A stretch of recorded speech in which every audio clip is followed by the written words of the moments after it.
All right, here we are, week 9 to go into single digits. So it's starting to get close now, and in Brisbane here, this morning's the first morning the weather's starting to cool down as well, heading into Ironman Cairns 2026 in June. So for those of you who are new to the channel, welcome. For those of you who've been here before, welcome back. My name's Trindall. I'm a 57-year-old triathlete based in Brisbane, Queensland, Australia, and as this video says, I'm training for Ironman Cairns in June, which is a little over 8 weeks away as I make this video. So these videos are really just a little bit of a recap of my weekly training, and this is a recap of week 9 to go, which was build 3 in my phase of training. So, and how that works generally is I do a 4-week cycle. So I do build 1, 2 and 3, and then a recovery on week 4. This is a little bit different, this little build. It's going to be a 5-week build, so and that's leading into the Moreton Bay Tri, which is a great little hit out pre-Cairns, given that it's a 2k swim, 60k bike and 15k run, and the timing's just about perfect as a race simulation,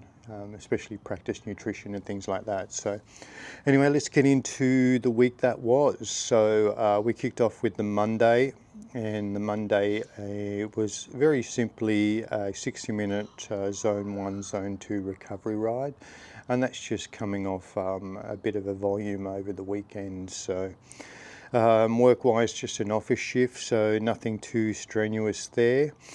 Straight into Tuesday. Tuesday we had a 2-hour zone 2 ride, and within that ride I threw 3 4-minute efforts at Ironman, or what I feel was my Ironman power rate based off my current FTP.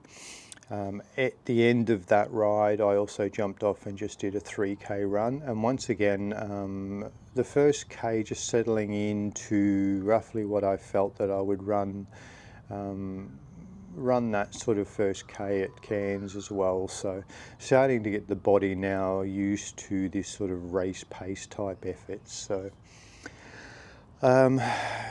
Tuesday was also a day off work, so it gave me a little bit of recovery time there, and also enabled me to get a few jobs done that I needed to do around the house and catch up on a few chores. Because as you know, once you start getting into this phase of training, you're sort of looking at anything up to sort of, well, this particular week was a 16-hour training week, and then you throw work and family commitments on that, you don't have a lot of time left to spare. So Wednesday morning, what I've done here is I've split my long run and my long ride. So historically in the past, what I'd been doing was my long ride on a Saturday and my long run on a Sunday. But as I've got a bit older, I'm finding that I'm not recovering enough during that period, and I'm not getting enough out of that second session, that long run. So what I'm doing now is I'm doing my long runs on a Wednesday and my long rides on a Saturday, and then just a shorter run and a swim now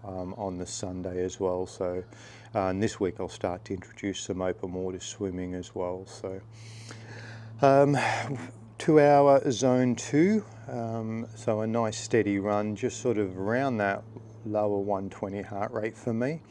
Not really focusing so much on hitting a pace per kilometre, but more watching the heart rate and concentrating on that form and breathing and things like that, and just making sure that I'm holding good form, especially getting after that sort of 90-minute mark when you start to get a little bit of fatigue in your body. So went well, quite happy with that.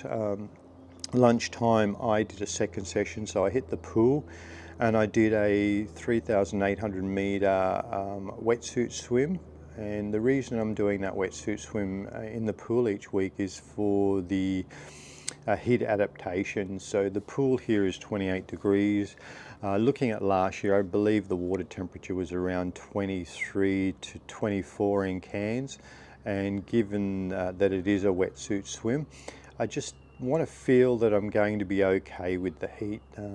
This summer, one thing that I found was the heat did knock me around a little bit, so I know Cairns is going to be June, it's going to be winter here in Australia, but it's still going to be warm up there, and I want to stay on top of that. So I had a night shift that night, so it was going to be a bit of a later night. I was looking at work shift from about 3 p.m. to 11 p.m. So by the time you get home and settle in, you're sort of pushing around midnight. So, and that's also backing up on the Thursday with the day shift, which is a 10 a.m. to a 6 p.m. shift. So you've got to be a little bit careful here as well, managing that fatigue. And this was leading into a few big days of that as well. So, but Thursday, as far as training goes, I used the Rovi program, jumped on the bike indoors prior to the work shift. I do a 15-minute warm-up here, which is a progressive warm-up based on power, and I'm using ergo mode for that. And then I do 3 by 18 minutes at 75% of my FTP with a 3-minute recovery. And then at the end of that, I do a excuse me, I do another 15-minute warm down. So all up, I'm getting about a 90-minute session, and I'm getting those 3:18. So getting close to that hour at that Ironman power output. As I said, day shift there, so 10 a.m. to 6 p.m. was the work.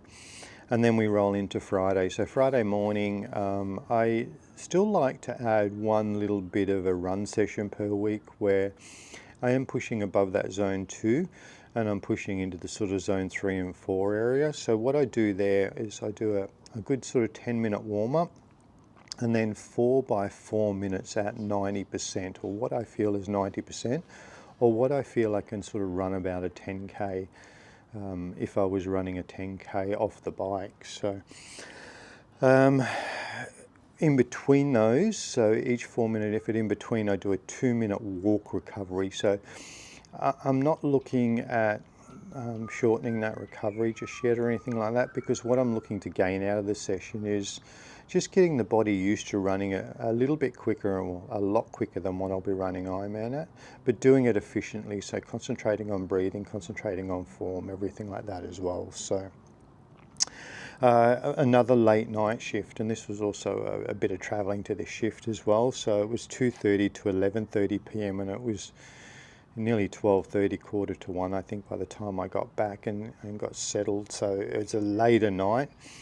On that Friday night, and also heading into that morning, I was doing a longer ride too. So I still wanted to get up early and get the ride done, knowing that after the ride I could catch up a few hours sleep then. So Saturday morning, up early and a 4-hour 30-minute ride, and that ride was purely zone 2. I haven't, in those longer rides yet, started to throw any sort of efforts in, and that will come up shortly, where I'll start throwing, 30-minute plus sort of at Ironman power, a few of those within the ride as well. But at this stage, it's still very much steady state zone 2, so just building endurance still.